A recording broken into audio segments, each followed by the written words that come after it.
First on reporter. UDF-ൽ RMP കൂടുതൽ seat ആവശ്യപ്പെട്ടിട്ടുണ്ട് എന്ന് KK രമ MLA. വടകരയ്ക്കൊപ്പം നാദാപുരം, കുന്നംകുളം മണ്ഡലങ്ങളാണ് ആവശ്യപ്പെട്ടത് എന്ന് KK രമ റിപ്പോർട്ടറിനോട് പറഞ്ഞു. നിലവിൽ അവരോട് സ്റ്റേറ്റ് നേതൃത്വം സംസാരിച്ചിരുന്നു. നാദാപുരവും കുന്നംകുളം ഒക്കെ നമുക്ക് നല്ല വേരുകളുള്ള സ്ഥലങ്ങളുണ്ട്. എല്ലാ സ്ഥലങ്ങളിലും RMP പ്രത്യക്ഷമായിട്ടില്ലെങ്കിൽ പോലും നല്ല വോട്ട് സ്ട്രെങ്ത് ഞങ്ങൾക്ക് പല സ്ഥലങ്ങളിലുമുണ്ട്. അതുകൊണ്ട് തന്നെ ആ ഒരു കാര്യം സംസാരിച്ചിരുന്നു. പിന്നെ UDF-ന്റെ ഭാഗമല്ലാത്തത് കൊണ്ട് നമുക്ക് അങ്ങനെ ഒരു പ്രത്യേക ഡിമാൻഡ് വയ്ക്കാൻ സാധിക്കില്ല. അവരോട് സംസാരിച്ചു. ഇനി അവർ തീരുമാനിക്കുന്നതനുസരിച്ച് കാര്യങ്ങൾ.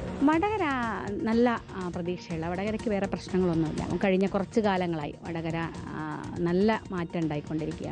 അപ്പം ഈ പ്രാവശ്യവും അത് നിലനിർത്തും. UDF RMP പിന്തുണയ്ക്കുന്ന സ്ഥാനാർത്ഥി നല്ല ഭൂരിപക്ഷത്തിൽ വിജയിക്കാൻ കഴിയുന്ന എല്ലാ സാധ്യതകളും ഇന്ന് വടകരയുണ്ട്. K. സുധാകരനുമായുള്ള അഭിപ്രായ വ്യത്യാസങ്ങൾ UDF ഉടൻ പരിഹരിക്കണം. നേതാക്കൾ ഐക്യത്തോടെ മുന്നോട്ട് പോകണമെന്നും KK രമ ആവശ്യപ്പെട്ടു. Reporter breaking. KK രമയുടെ നിർണായക പ്രതികരണം നമ്മൾ കാണുകയാണ്. K. സുധാകരനുമായുള്ള അഭിപ്രായ വ്യത്യാസം നേതാക്കൾ പരിഹരിക്കണമെന്നാണ് KK രമ ആവശ്യപ്പെടുന്നത്. എന്തായാലും നിലവിലുള്ള ഒരു രാഷ്ട്രീയ കാലാവസ്ഥയിൽ നേതാക്കന്മാരുടെ അഭിപ്രായ ഐക്യത്തോടു കൂടി പോകുന്നതാണ് ഏറ്റവും അഭികാമ്യം. G. സുധാകരനുമായുള്ള ആശയവിനിമയം നടത്തുമെന്നും യഥാർത്ഥ ഇടതുപക്ഷത്തെ ഒരേ പ്ലാറ്റ്ഫോമിൽ കൊണ്ടുവരുമെന്നും KK രമ പറഞ്ഞു. ഏകദേശം 6 പതിറ്റാണ്ട് കാലം ഒരു പാർട്ടിക്ക് വേണ്ടിയിട്ട് ധീരമായി പ്രവർത്തിച്ച അദ്ദേഹത്തിൻ്റെ അനുജനൊരു രക്തസാക്ഷി വരെയായ ഒരാളാണ്. അത്രയേറെ ത്യാഗങ്ങൾ സഹിച്ച ഒരു നേതാവാണ് G. സുധാകരൻ. അദ്ദേഹം ഇപ്പോൾ പാർട്ടിക്ക് പുറത്തേക്ക് പോകേണ്ടി വരികയാണ് എന്ന് പറഞ്ഞാൽ ആ പാർട്ടിക്കകത്ത് വോയിസ് ഇല്ലാതാവുന്നു എന്നുള്ള, സാധാരണക്കാരുടെ നേതാക്കന്മാരുടെ സത്യസന്ധമായ പ്രവർത്തിക്കുന്ന ആളുകളുടെ വോയിസിന് പ്രസക്തി നഷ്ടപ്പെടുകയാണ്. ആ ഭാഗമായിട്ടാണ് അവരൊക്കെ ഇനി അത് കഴിയില്ല, ഇത് മറ്റൊരു തലത്തിലേക്ക് മാറി വെറും അധികാര കേന്ദ്രീകരണവും അധികാരത്തിൻ്റെ ഒരു മത്ത് പിടിച്ച ഒരു നേതൃത്വമായിട്ട് പലരും മാറിക്കുക കാഴ്ച അതിനകത്ത് കാണുന്നു എന്നത് തന്നെയാണ് ഇത്തരത്തിലുള്ള പൊട്ടിപ്പുറപ്പെടലുകൾ എല്ലാ സ്ഥലത്തും കാണാൻ സാധിക്കുന്നത്. AK അഭിലാഷും VS രഞ്ജിത്തും നമ്മളോടൊപ്പം തത്സമയം ചേരുകയാണ്. ആദ്യം അഭിലാഷിലേക്ക്. അഭിലാഷ്, വിവിധ കാര്യങ്ങളിൽ നിലപാട് വ്യക്തമാക്കുന്നുണ്ട് KK രമ. കൂടുതൽ സീറ്റിൽ മത്സരിക്കാൻ താല്പര്യമുണ്ട്, പക്ഷേ അങ്ങനെ ഒരു ഡിമാൻഡ് മുന്നോട്ട് വെക്കാനില്ല എന്നതുകൂടി പറയുന്നു.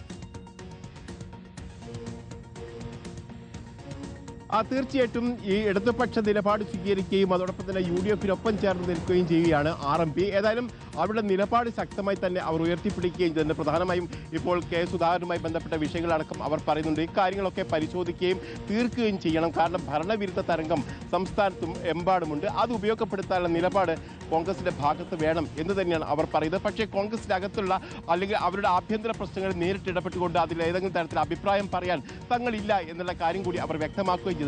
അതോടൊപ്പം തന്നെ വടകരയിൽ വലിയ തരത്തിലുള്ള വിജയസാധ്യതയാണ് RMP സ്ഥാനാർത്ഥിക്കുള്ളത് എന്ന് കാര്യം അവർ വ്യക്തമാക്കുന്നു. കാരണം കഴിഞ്ഞ 5 വർഷത്തെ കാലത്ത് വലിയ തരത്തിൽ നേട്ടങ്ങൾ ഉണ്ടാക്കാൻ കഴിഞ്ഞിട്ടുണ്ട്. RMP പ്രവർത്തകരെയും അതോടൊപ്പം തന്നെ UDF പ്രവർത്തകരെയും ഒപ്പം നിർത്താനും കഴിഞ്ഞിട്ടുണ്ട്. അതുകൊണ്ട് അവിടെ വിജയിക്കുമെന്നുള്ള കാര്യത്തിൽ യാതൊരു സംശയവുമില്ല. അതോടൊപ്പം തന്നെ 2 സീറ്റുകളിൽ ഏതെങ്കിലും ഒന്നുകൂടി വേണം എന്നുള്ള ആവശ്യം RMP ഇപ്പോൾ UDF നേതൃത്വത്തോട് ആവശ്യപ്പെട്ടിട്ടുണ്ട്.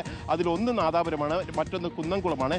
ഇവിടെയും പാർട്ടിക്ക് വലിയ തരത്തിൽ അടിവേരുകളുള്ള സ്ഥലം കൂടിയാണ്. അതുകൊണ്ട് തന്നെ അവിടെ ഒരു സീറ്റ് നൽകണമെന്നുള്ള അഭ്യർത്ഥന അവരുടെ ഭാഗത്ത് വരുന്നുണ്ട്. പക്ഷേ ഏതെങ്കിലും തരത്തിൽ ശാഠ്യം ഇക്കാര്യത്തിൽ പിടിക്കില്ല. UDF നേതൃത്വമാണ് ഇതുമായി ബന്ധപ്പെട്ട് ചർച്ച ചെയ്യേണ്ടത്. RMP നേതാക്കൾ ഇക്കാര്യവുമായി ബന്ധപ്പെട്ട് ചർച്ചകൾ നടത്തുകയും ചെയ്തിട്ടുണ്ട്. അത്തരം സീറ്റ് ലഭിക്കുമെന്നുള്ള പ്രതീക്ഷ കൂടി RMP മുന്നോട്ട് വെക്കുകയും ചെയ്തിട്ടുണ്ട്. അതേസമയത്ത് വടകരയിൽ ശുഭപ്രതീക്ഷ തന്നെയാണ് ഉള്ളതെന്നും അവിടെ